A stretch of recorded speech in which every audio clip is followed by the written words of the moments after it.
पहलगाम में जो आतंकी हमला हुआ है उस पर सुप्रीम कोर्ट ने सीधे प्रत्यक्ष रूप से टिप्पणी की है और सुप्रीम कोर्ट ने कहा है कि ये एक ऐसा समय है जहां देश का हर नागरिक जो है वो आतंकवाद के साथ लड़ने के लिए एक साथ एकजुट खड़ा हुआ है और ऐसे में सभी को जिम्मेदारी समझनी चाहिए।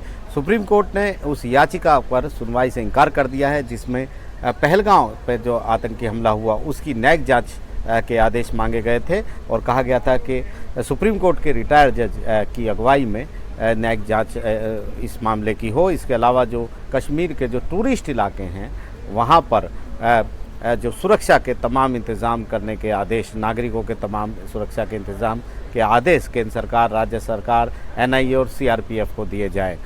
ये एक इसके अलावा ये कहा गया कि इस घटना की जिम्मेदारी भी, जवाबदेही भी तय की जाए कि आखिरकार किसकी लापरवाही से इस तरह की घटना हुई।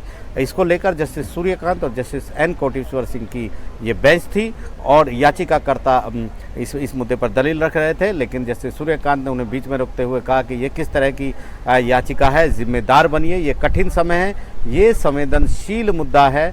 उन्होंने ये भी कहा कि ऐसी क्या आप चाहते हैं कि जो सशस्त्र बल वहाँ पर लगे हैं उनका मनोबल गिरे, क्योंकि इस तरह की कोई याचिका दाखिल ना करें इस समय जिससे जो आर्म्ड फोर्सेस जो हैं उनका मनोबल गिरे।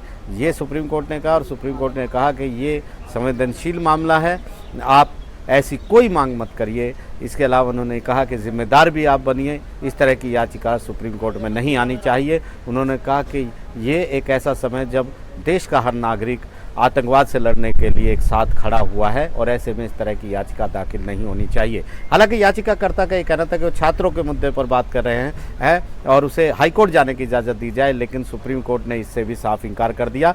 सुप्रीम कोर्ट में इस मुद्दे का विरोध किया गया। सॉलिसिटर जनरल तुषार मेहता ने कहा कि इस मुद्दे पर हाईकोर्ट में भी याचिकाकर्ता को जाने की इजाज़त न दी जाए, लेकिन सुप्रीम कोर्ट ने सिर्फ छात्रों के मुद्दे पर याचिकाकर्ता को कहा है कि वो छात्रों का अगर कोई मुद्दा है तो उसको लेकर वो हाई कोर्ट जा सकते हैं। तो बड़ा मामला है। सुप्रीम कोर्ट ने भी जता दिया है कि सशस्त्र बल जो देश के हैं वो जो भी करेंगे उनको पूरी तरह छूट दी जानी चाहिए और अदालत इस मामले में दखल नहीं देगी।